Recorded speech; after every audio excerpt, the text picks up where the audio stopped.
Welcome back, everybody, to the deep dive. This time, we're going to really get into distraction. We've Mm, got some really fascinating sources here, and I yeah. think it'll be really helpful to, go over them and see what they have to say about distraction, why it can be both a good thing and a bad thing, Right. and most importantly, how to keep it from, controlling you. Yeah, for sure. I mean, distraction is something we all experience, right? Yeah, But we very rarely actually stop and think about what it really is and how it actually affects us. exactly. I like to think of it kind of like when you're on a road trip, right? Mm-hmm. And you're just driving along, you're focused on your destination. Yeah. And then bam, you get hit with this unexpected detour, Yeah. and then suddenly you're lost. You're in a maze of back It's roads. off track. Yeah, exactly. And I think what's so interesting about distraction is that it's not always just those external things like, Mhm. your phone buzzing or somebody interrupting you. It's also those internal things, right? No, for sure. Like boredom, uh, anxiety, or even just wanting to do something that's more stimulating. Yeah, totally. I remember reading about this student, Mhm. and they said every time their phone would die, they'd feel this physical drain, Wow. like they were going through withdrawals. Oh, wow. It really makes you wonder if we can actually get addicted to distraction. It's such a thought-provoking idea, Yeah. but I mean, I think there's definitely something there. Yeah.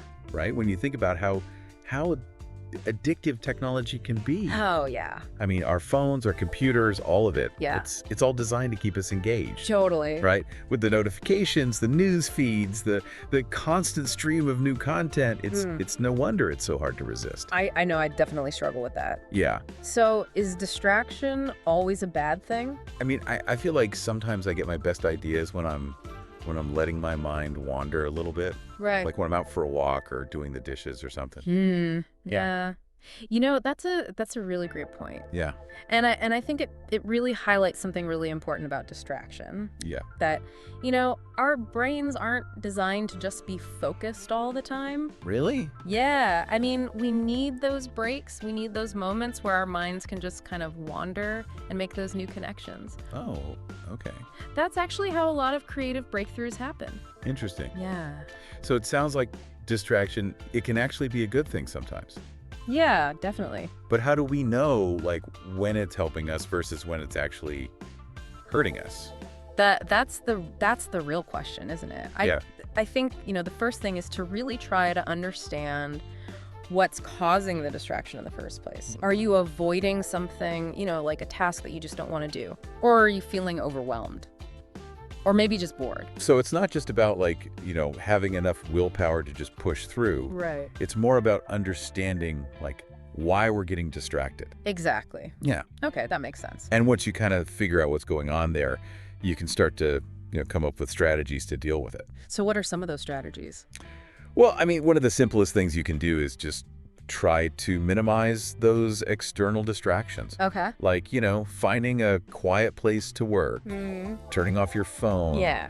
or using one of those apps that blocks certain websites, the Sure. ones that are super distracting. Oh yeah, those are great. Yeah, they can be really helpful.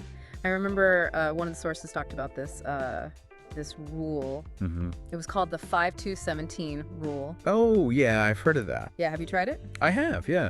Well, what'd you think?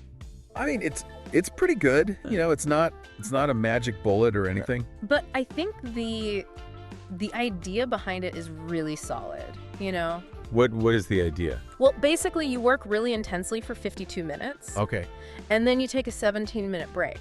Oh, okay, I see. And the idea is that, that kind of rhythm, it's Mhm. more in line with how our brains naturally work. That makes sense. We're not really meant to just focus for hours on end. Yeah, no, I totally get that. We need those breaks to recharge and come back refreshed. In 17 minutes, that's like enough time to actually do something, Yeah.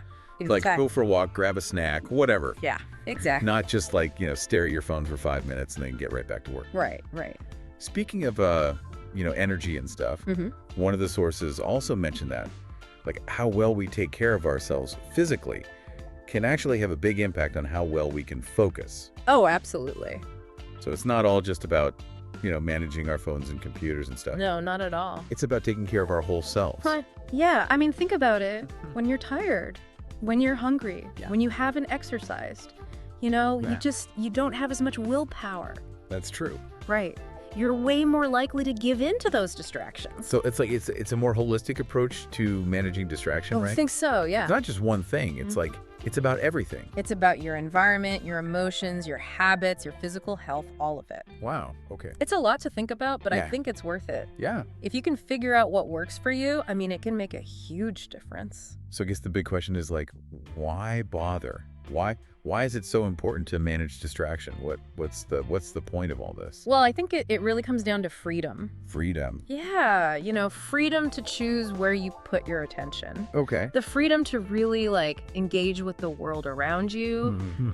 and the freedom to create the kind of life you want. So it's not just about like getting more work done. Right, it's bigger than that. It's about something more. Yeah, it's about living a more fulfilling life. I read in one of the sources that people who, cut back on social media and stuff, Mm-hmm. they actually don't end up feeling worse. Right. They actually feel better. They feel more present, more focused, Yeah. more connected to, the real world. It's like all that noise goes away Yeah, and you can finally see clearly. exactly. Yeah. So it's not about getting rid of technology completely. No, not at all. It's about using it in a way that works for you. Yeah, finding that balance where technology helps you, instead of controlling you. And we're always going to have distractions. Oh, yeah, for sure. That's just part of life these days. Especially now. Yeah. But, I mean, the good news is we can choose how we respond to them. That's a good point. We don't have to be victims of our circumstances. Yeah. We have more control than we think. Like- Well, I think this has been a really great deep dive. Yeah, me too. We've learned a lot about distraction, what it is, how it works, and And how to manage it? yeah, exactly. So I'm curious, what do you think? How will all this change the way you approach your daily life? That's a great question. Yeah, I think it's something we should all think about. Yeah, for sure. It's not easy, but it's definitely possible Mhm. to get control of our attention Yeah. and focus on what really matters. And that's really the key takeaway here. Yeah. You're not powerless. Mm, You have the power to choose how you spend your time and energy.